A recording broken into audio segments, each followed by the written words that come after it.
and unites the physical to the spiritual and the multidimensional to the dimensional. It's a place where there are crystalline structures within a memory vault called the Akashic Record. It's where your soul comes and goes. It is the first place you visit coming into the planet. And it is the last place you visit when you leave the planet. The Cave of Creation, it's a multidimensional place that holds an esoteric crystalline object for every soul that has ever been on the planet and every soul to come. So in summary, the Cave of Creation keeps a record of who you are as you come and go, and it imbues your lifetime of experiences into the vibration of the planet, even after you have gone. It's the multidimensional system that captures the human experience for Gaia, and it stays within Gaia. So Lee, back to the question, how will Gaia, the crystalline grid, and the Cave of Creation be affected by the new prophecy and this new system?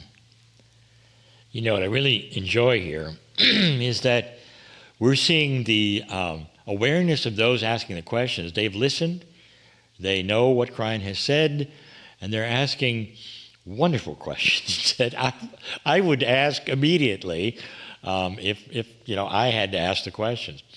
This is going to be easier when you think about these things separately. So let's talk about the crystalline grid, which was just defined for you. How will it be affected? Kryon has continually hinted at something so profound that it makes me understand this shift better and better. How are we affected by this crystalline grid right now? The answer is that often the very worst things that humans have experienced on that grid stay on that grid, and they come up to bother us. Remember that it's also a spiritual grid too, according to Kryon. That's not really been explained as much, but now is the time it starts to become more and more of that spiritual grid for us. Kryon has indicated that it begins to give us some of the most joyful and beautiful things that have ever happened on the planet. Remember, that crystalline grid remembers everything, not just the most dramatic things that are negative. It is crystalline. It remembers. It stores energy.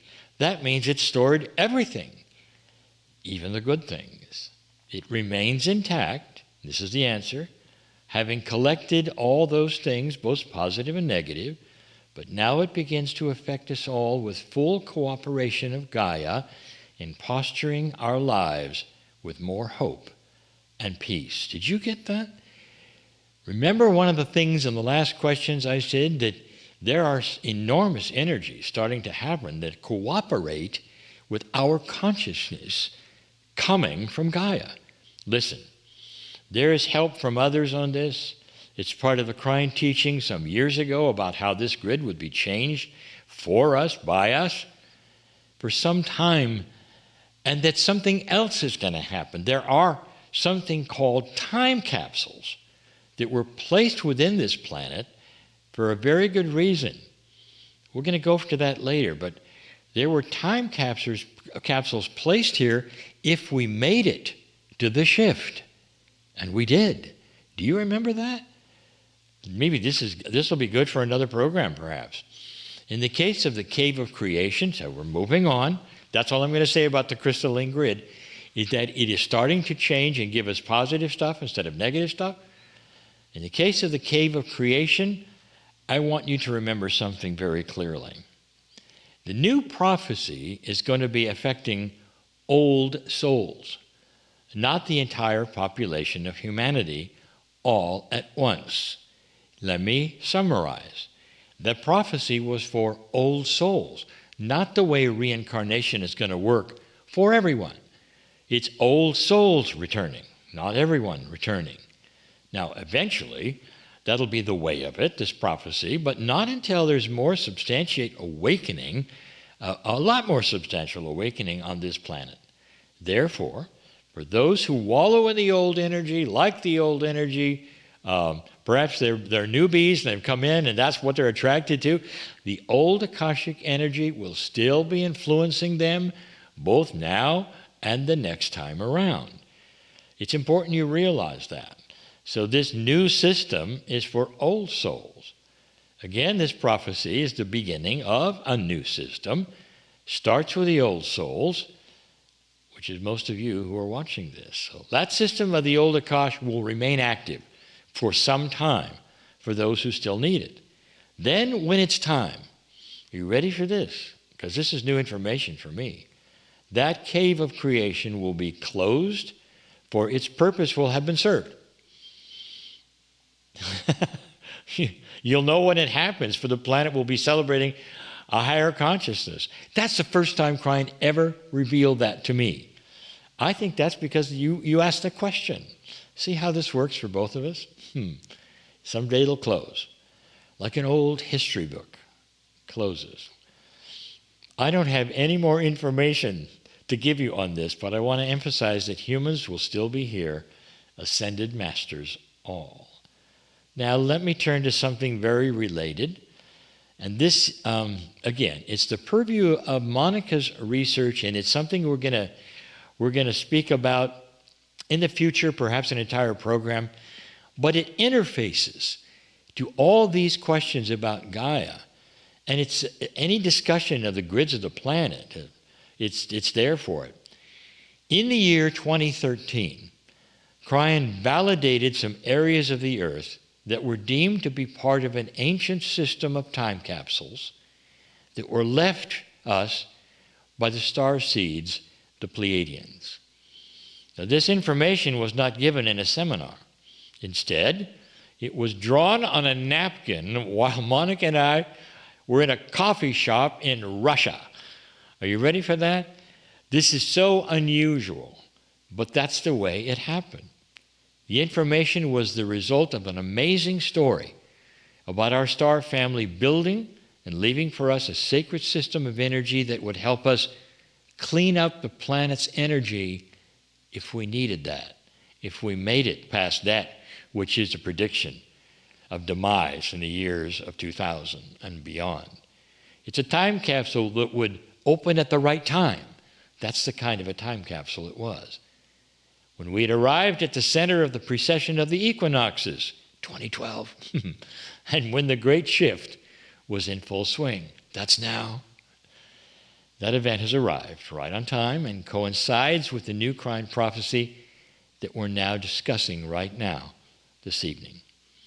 This information is called the nodes and the nulls. That's what the time capsules were called.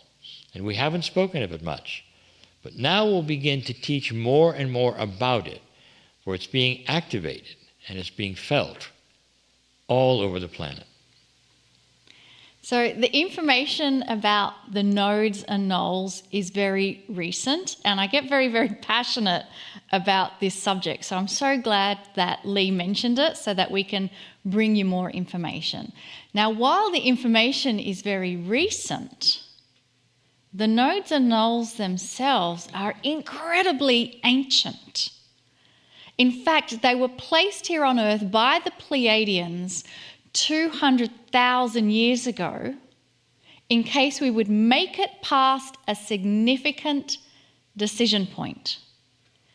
Now, I mentioned they were placed 200,000 years ago because that's the same timing that Kryon tells us humanity received its spiritual DNA. So you can see how this whole system has been put together as part of a complete package of what humans will decide to do with their consciousness given free choice.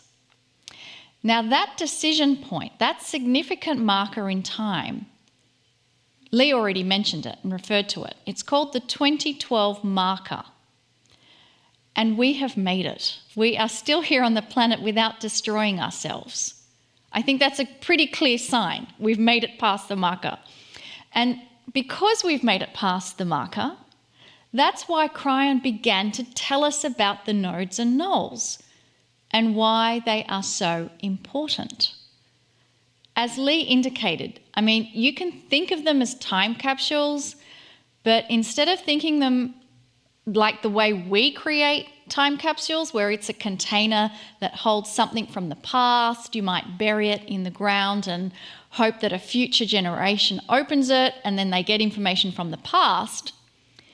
The Pleiadian time capsules in Gaia, they're different to that because they are releasing multidimensional information of ascended consciousness in real time. Doesn't that totally change your view of how you perceive the time capsules within the Earth?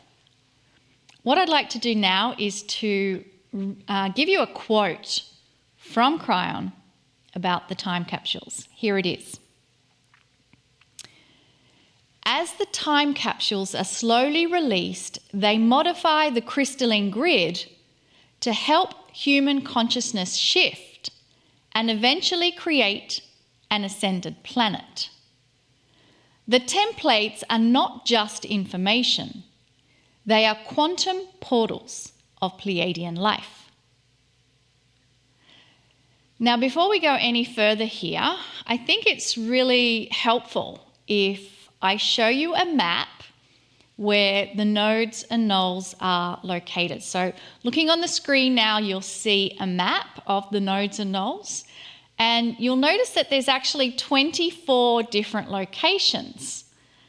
But since every node has a matching null, there's actually 12 pairs, or as we have just said to you, there's 12 time capsules.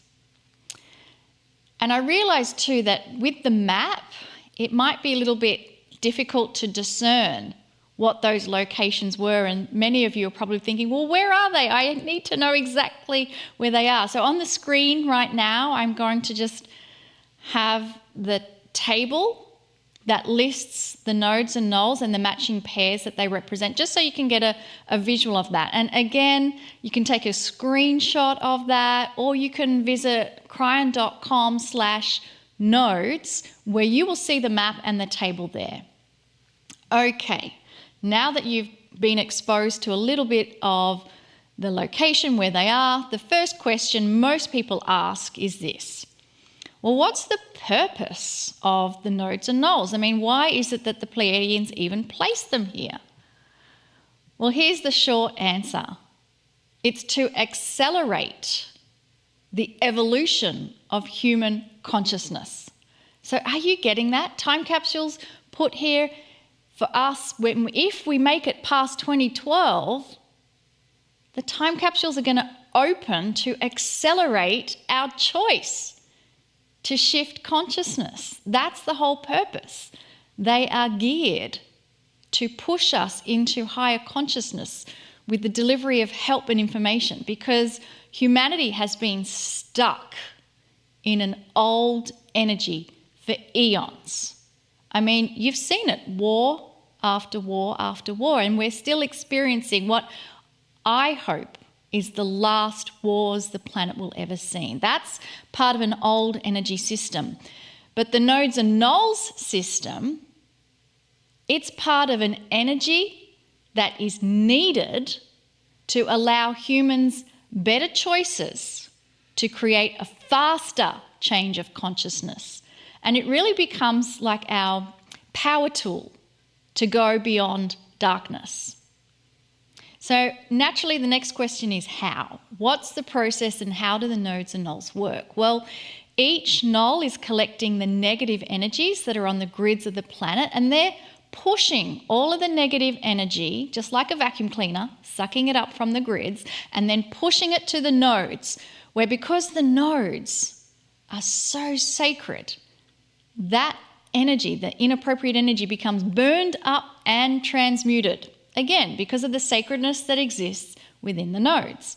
And it means the grids are being cleaned of war, horror, sorrow, inappropriate things, and instead there is a delivery of higher consciousness and the energy of compassion, integrity, unity, and coherence.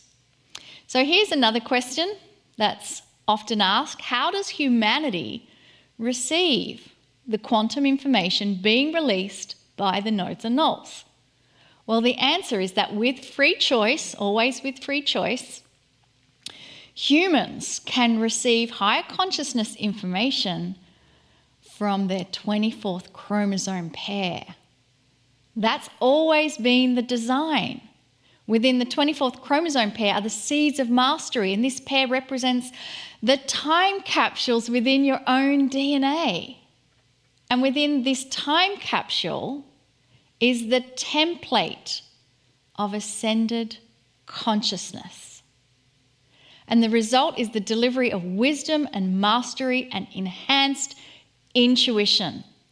And that is why future generations of humans will be guided by love. And by the way, the old souls and light workers on the planet, that's you watching this, we're already embodying the attributes of this new awakened human.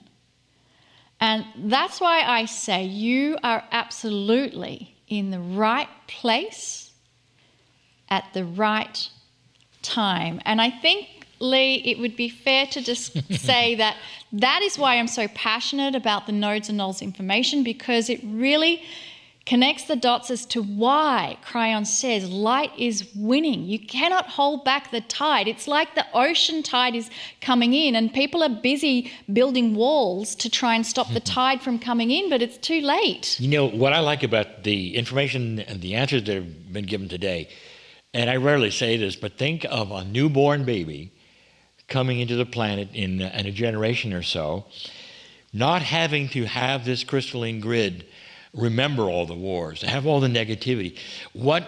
And especially in difficult areas in Europe, I think of, where this has happened so many hundreds and hundreds of years, it's like almost a fresh start in a certain way. So there are none of those influences that get put right into what used to be Arakash and those kinds of things, and we remember it all. So that's what it's all about. Absolutely. And that is why Kryon has given emphasis on, and I don't even like the word activating, but activating the 24th chromosome pair, because it's constantly, it's like has antenna on the DNA, the 24th chromosome. And these antennae are tuned for what the nodes and nulls are broadcasting onto the grids. And just that very idea of portal of Pleiadian, quantum portal of Pleiadian life being broadcast to us to receive. And again, it's through free choice and through your intent to receive it or not. And then here's the other last little piece of esoteric part, is that Kryon has said every invention, I think he even said every invention for the next 4,000 years to come are being multidimensionally distributed onto the grids. And that's where humanity is picking them up when we realize to not weaponize anything. The other thing I'll mention too, and you said the last thing, but hey. Second last thing then. We're just here to play. My good friend and teacher and Professor Greg Braden, he started so many of his lectures with, they say that everything has already been invented. He says we have the answer to poverty, we have the answer to feeding the planet, we have the answer to power, we have the answer to water. He said it's already here. And he said, but this is the time where there's an allowance to let it be released, to have it manifest and to have it work. I like that. Yeah. So I hope everyone has gained some answers to questions they may have had, and I realize there's probably more questions as a result of our discussion. Really? So if you do have questions for us, please submit them in the portal. It's been an absolute pleasure sharing this information with everybody, and we are out of time now. We've used up all our allocated time and we're now going to take a break. But then we will be back here for the miracle moments and the circle of 12.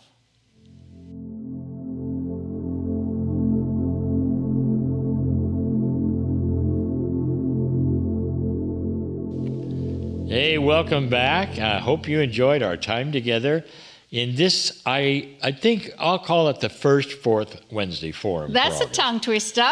I know. We've had some programs with just us before, but this is the first one where we said this is what we're going to do and dedicated it for this. This is going to be a regular feature within our new Wednesdays with Kryon. Every fourth Wednesday, you can expect us to answer your questions and discuss all things Kryon. Well, it's again time to do our miracle moments. And it's still, Monica's my favorite section of the program. Now, I tell you this every time, but there are new members arriving all the time. So this is just for the new members of the program. You can find the Miracle Moments section in your membership portal, where you can request prayers of help and benevolence, both for yourself and somebody you love. If you or somebody you know has had a heartfelt experience, a healing, a little miracle, or a big one, we'd love for you to share it with us. We truly love hearing about good things happening in your life. So I'd like to ask Monica to share a miracle moment, which has happened to one of our Wednesday with Kryon members. So this miracle moment comes from Lessa, and Lessa says, I have suffered with fibromyalgia for 17 years to the degree that I had to leave my employment due to the severity. Some days made it difficult to even get out of bed and function as I wished with day-to-day living activities. I began following Kryon, intrigued with the spiritual concepts being presented, and then the teachings about innate and smart body techniques to work more closely to my physical body wellness. I began speaking to spirit and innate in a loving visualization manner with a, well, what can it hurt type mentality. I was on the fence about it, if it could possibly work, but hey, who wouldn't love a miracle? The longer I did it, the stronger my belief became, and I felt as though I was experiencing subtle changes. Over a period of several months, the subtle became obvious. As I am writing this, I am in awe daily that I am someone that was disabled and taking several medications, and now I'm a person completely medication-free and able to indulge in my day-to-day activity with joy and the knowledge that miracles truly are possible. I laughingly joke that when you can enjoy the ability to do housework, you are keenly aware what a miracle has occurred. That is so inspiring, Lessa. And I love that you actually started with the, well, what can it hurt mentality? And I think that almost allows us to just have fun and play with it and experiment without being very kind of serious about it. I think having that positive, hey, what can it hurt? And then the belief kicks in, and then you notice the difference. What an inspiration. That is so inspiring. I celebrate you and the success you've had, and it's going to help others that might be in that same situation you were in, because if you've done it, others can do it, right? All right, everyone. I would like to invite all of you to join me in sending energy, sending prayers of love, compassion, and benevolence to those who are asking for it. So if you've never done this before, all we really require is your intent and your willingness to do so, because Spirit knows what you're doing at the soul-to-soul level. So here we go. Let's close our eyes and just take a moment now to settle in, tuning into the energy that's within you now, free of distraction, focusing on the area of your heart, And filling your heart, fill up with gratitude. Whatever experience you have where you feel completely grateful for a moment that you have experienced. And it could be the most simplest gratitude. Someone bought you a cup of coffee, and that in that moment there was so much gratitude. Someone helped a person you love, and in that moment there was so much gratitude. And so feeling this emotion of gratitude in your heart, let us carry forward with our intent and our compassion and benevolence that we are going to pass this ball of gratitude, this energy ball of gratitude that we are feeling within ourselves, to all of those who are requesting prayers of help and benevolence, love and compassion, and just feel, sense, or visualize those requesting prayers of help, past, present, or future. All of them right now are receiving this ball of energy that is this immense feeling of gratitude. And they are simply going to take that feeling of gratitude and whatever in their life is going on, they are instantly going to find at least one thing in this moment that they can be grateful for. And in that feeling of gratitude, the entire chemistry of the body is flooded with love chemicals, gratitude chemicals, appreciation chemicals. And let us now extend that giving of the energy ball of gratitude to everyone else on the planet. Feel, sense, visualize, know that all of us collectively are sending out energetic balls of gratitude with the intent that every human on the planet right now is receiving an energetic feeling of gratitude.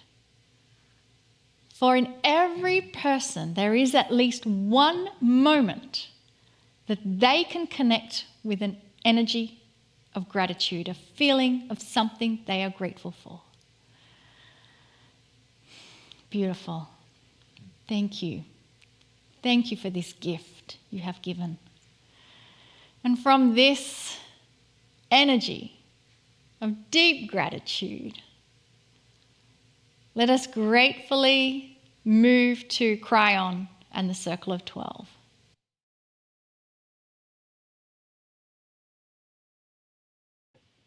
Greetings, dear ones. I'm Kryon. Come a little closer.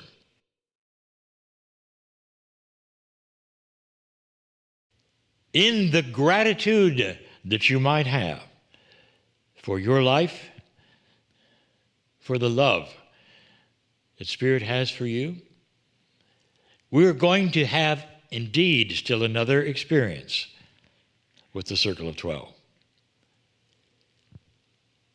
Dear ones, I want to continue this whole idea that gratitude may have an energy of its own. It's like the salve on the negativity, the wound that might be the negative energy all around us. What if gratitude itself had an energy, an affirming energy, that every time you give gratefulness to anything in your life, you are actually enhancing what's to come? As odd as that may sound, that's exactly right. This is part of the human experience that is a new experience that most people don't understand, that comes in that field of consciousness is energy. What is the consciousness of gratitude? What if it were measurable? What if it goes into the room, even when you think it, and changes and postures the thing around you? What if somebody could be even affected by you taking a moment of being grateful for what's going on around you?